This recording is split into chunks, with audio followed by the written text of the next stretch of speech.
Le cercle RH, pour parler d'un sujet au cœur de l'actualité économique, de l'actualité sociale et de l'actualité politique, les défaillances des entreprises TPE, PME, des défaillances qui ont progressé. Alors avec une étude qu'on va décortiquer, avec des variations de secteur, avec des variations aussi entre les régions de France, parce qu'il y a quelques variations, mais c'est une situation dramatique et on va en parler évidemment, parce que derrière ces redressements et ces fermetures, ce sont des familles, ce sont des salariés qui perdent leur emploi. On en parle avec mes invités. Philippe Coy, ravi de vous accueillir sur le plateau de Smart Job. Vous êtes porte-parole de la CPME, j'ai envie de dire depuis peu.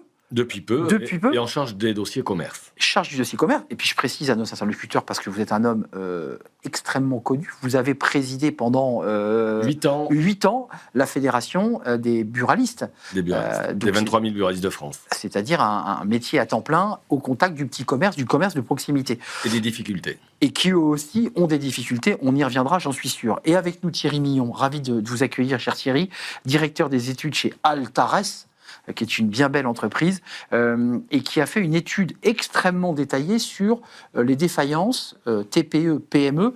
D'abord, quelques mots sur les chiffres, parce qu'on a une progression des défaillances, ça vous nous le confirmez. Oui, alors nous essayons de faire le point très régulièrement pour l'ensemble de l'écosystème, donc très régulièrement, c'est tous les trimestres, et les chiffres sont pas bons. Ça, c'est très clair. Les chiffres, ils sont pas bons, mais dans le même temps, ils sont pas inattendus non plus, malheureusement.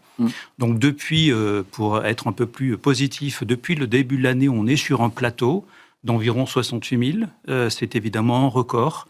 Jamais on a eu autant. Le point de tension, le point d'alerte, c'est que pour faire donc nos prévisions, très sincèrement, je me suis trompé sur le mois de septembre, que je n'avais pas attendu aussi sévère. Exact. Nous avons... Vous le dites dans l'étude. Oui, j'étais plutôt parti vraiment sur un plus 2, plus 3. Si ça a bien commencé en juillet et août... On est à plus 5 ? Et on est au global à plus 5, après en septembre à plus 8. Et il y a longtemps qu'on n'avait pas vu une tendance aussi forte sur un mois. Philippe Coy, 14 371, ça c'est votre étude défaillance d'entreprise au troisième trimestre 2025, donc plus 5,2, avec l'étonnement sur le mois de septembre. Porte-parole de la CPME. Vous êtes au contact de toutes ces entreprises. J'évoquais les buralistes, mais il y a bien sûr tous les commerces de proximité, les commerces de bouche, on y reviendra. Qu'est-ce qui se passe ? Comment vous l'expliquez ? Je crois que ce que nous vivons depuis maintenant pratiquement plus de 12 mois, 4 gouvernements en très peu de temps, une crainte de l'avenir. Tout simplement, ça se traduit par la consommation, l'investissement. Il y a un vrai marasme. Je crois qu'il ne faut pas se cacher derrière cette réalité.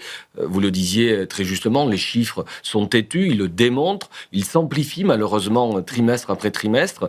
Et ce mois de septembre a mis tout le monde devant le fait accompli d'une décroissance, d'une perte de confiance avec les rebonds politiques que l'on connaît. Donc c'est une vraie inquiétude parce que l'économie a besoin de stabilité, l'économie a besoin de visibilité. C'est tout ce que l'on ne peut pas retrouver aujourd'hui dans notre quotidien.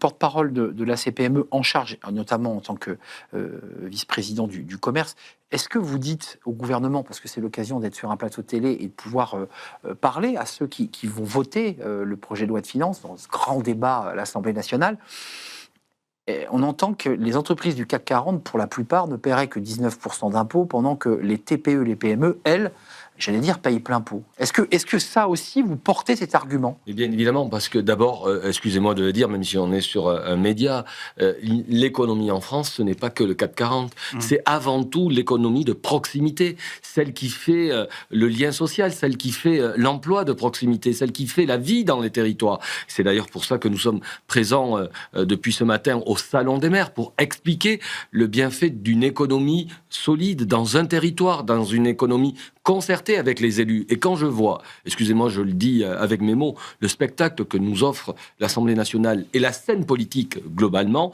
ce n'est pas rassurant. Alors que nous avons besoin aujourd'hui, d'abord, d'alléger le coût du travail, d'alléger la vie des entreprises. Je rappelle que la France a une contribution la plus élevée de l'Union européenne qui enlève bien évidemment de la compétitivité à nos entreprises, quel qu'en soit l'univers, mais bien évidemment aussi la perte de confiance dans la consommation. Ce n'est pas pour rien qu'aujourd'hui l'épargne atteint, elle, un sommet record. Quand vous épargnez, c'est que vous n'êtes pas confiant en l'avenir. Tout de même, sur votre étude Altares, on découvre quand même que ce sont les micro-entreprises de moins de 3 salariés qui sont les plus impactées, donc les toutes petites boîtes.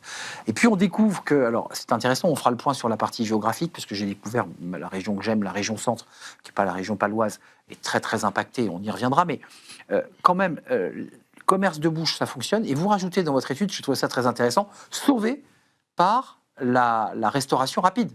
Enfin, c'est hallucinant. C'est-à-dire qu'on n'est plus dans du petit commerce de proximité, on a le petit restaurateur qui vous fait le plat à 15 €. On parle bien des grandes majors de la fast-food. Alors, il y a effectivement les grands majors de la fast-food, pas que, il y a quand même des food trucks un peu de partout aujourd'hui. D'accord. Mais le fait est quand même que ça traduit le fait que nous avons, dans la restauration en particulier, une situation qui reste dramatique sur les restaurateurs traditionnels, assis. Et puis, à l'inverse, sur la restauration rapide, nous avons une dynamique qui est assez, là aussi, inattendue, parce qu'il y a beaucoup de créations, beaucoup d'acteurs qui arrivent, qui rentrent, qui ferment.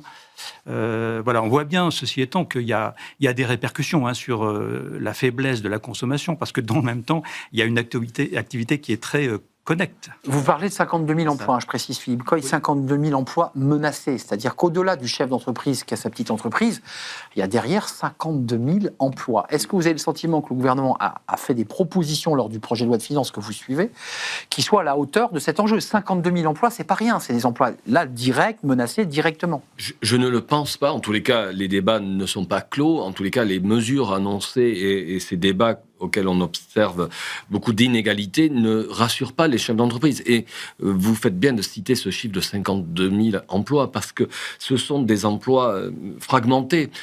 Bien évidemment, ça touche l'opinion publique, ça touche l'opinion politique quand on parle de 500, 600, des plans de masse de licenciement. Tandis que là, c'est perlé, c'est un emploi par-ci, un emploi par-là, mais ça fait derrière des drames humains.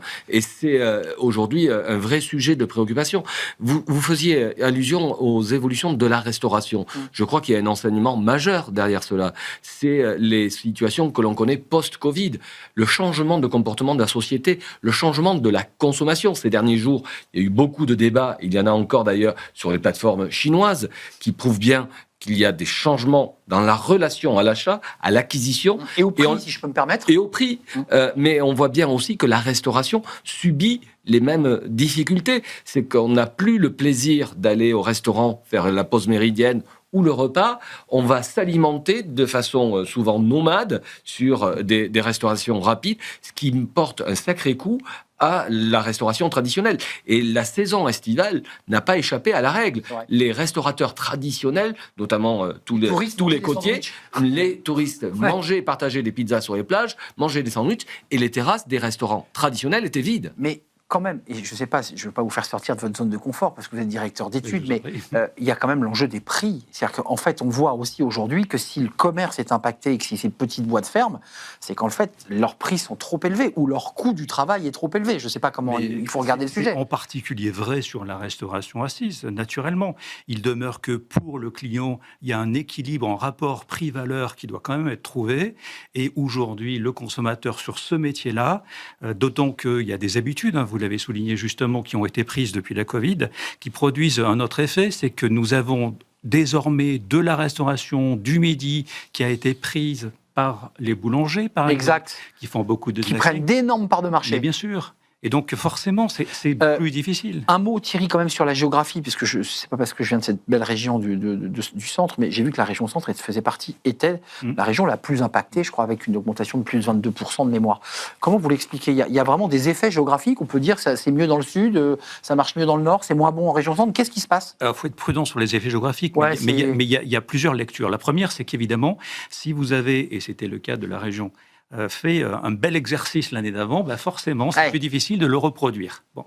Il demeure malgré tout que nous avons des points de faiblesse sur les régions industrielles, davantage, naturellement, que sur les régions de services. Il y a les Pays de la Loire également, dans d'autres villes qui apparaissent en difficulté. Oui, et puis sur les Pays de la Loire, malheureusement, j'ai vu les chiffres d'octobre, c'est pas bon du tout. Alors, octobre va mieux, mais Pays de la Loire, pas du tout. Philippe Coy, vous êtes porte-parole d'une institution, la CPME, un syndicat qui se fait entendre.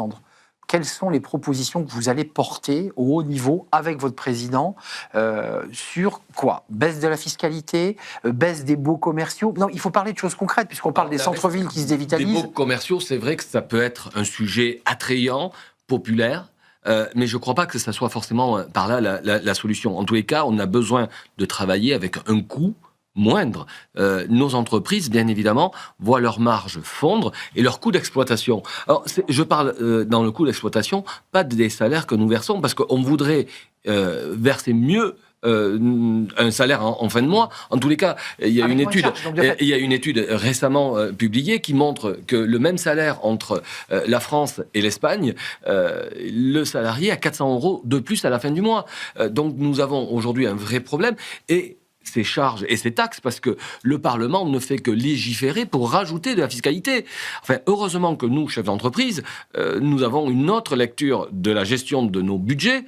C'est pas quand il manque de l'argent qu'on va vendre plus cher aux clients. C'est justement là où vous avez des difficultés. Donc, la fiscalité aujourd'hui pèse sur nos entreprises. Il faut qu'on retrouve de la compétitivité. Il faut qu'on retrouve de l'envie. Oui. Laisser dégager les énergies de ces millions de petits chefs d'entreprise qui créent cette richesse dans notre territoire et la consommation. Et il crée de l'emploi. Juste avant de nous quitter, on n'a pas évoqué l'industrie, qui est le grand sujet aussi porté par le gouvernement. Il faut sauver notre industrie. Alors, on en est où dans votre étude des enjeux industriels? Je vois qu'il y a des secteurs qui sont un peu différents les uns des autres. Il y a l'agroalimentaire, il y a l'industrie lourde.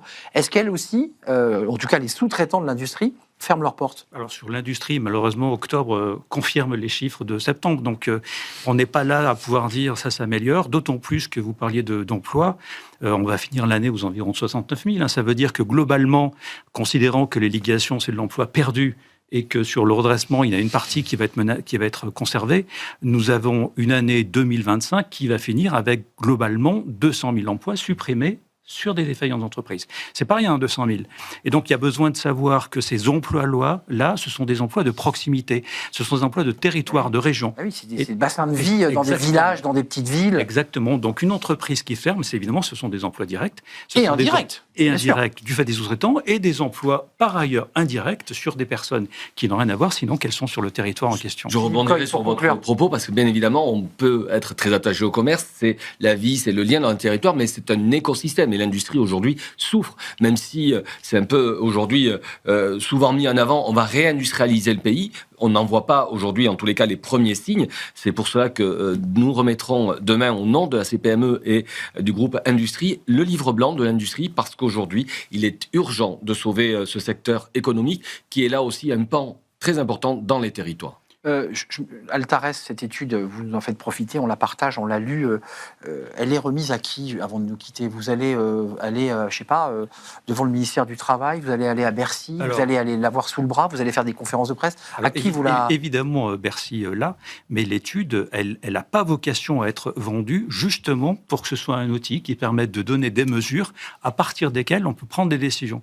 Là, en l'occurrence, il y a besoin évidemment, quand on est dans les territoires, de voir si nous sommes en souffrance et effectivement, donc parler de Pays de la Loire, j'ai effectivement discuté sur ce territoire-là, sur les points de faiblesse, parce qu'on parle naturellement de l'industrie et du commerce, et sur le commerce, ça va un peu moins mal, même si les chiffres ne sont pas encore ceux que nous attendons, mais il y a d'autres activités sur lesquelles il y a des points de douleur dont on ne parle pas suffisamment. Lesquels, par exemple? C'est en particulier, pour un qui me concerne plus spécifiquement, c'est la santé, le social, et donc nous avons par exemple, sur le mois d'octobre, fin octobre, depuis le début de l'année, sur le secteur du social et de la santé, c'est-à-dire à la fois aide à domicile, crèche, mais aussi des infirmières, etc., nous avons une augmentation des défauts de 32%.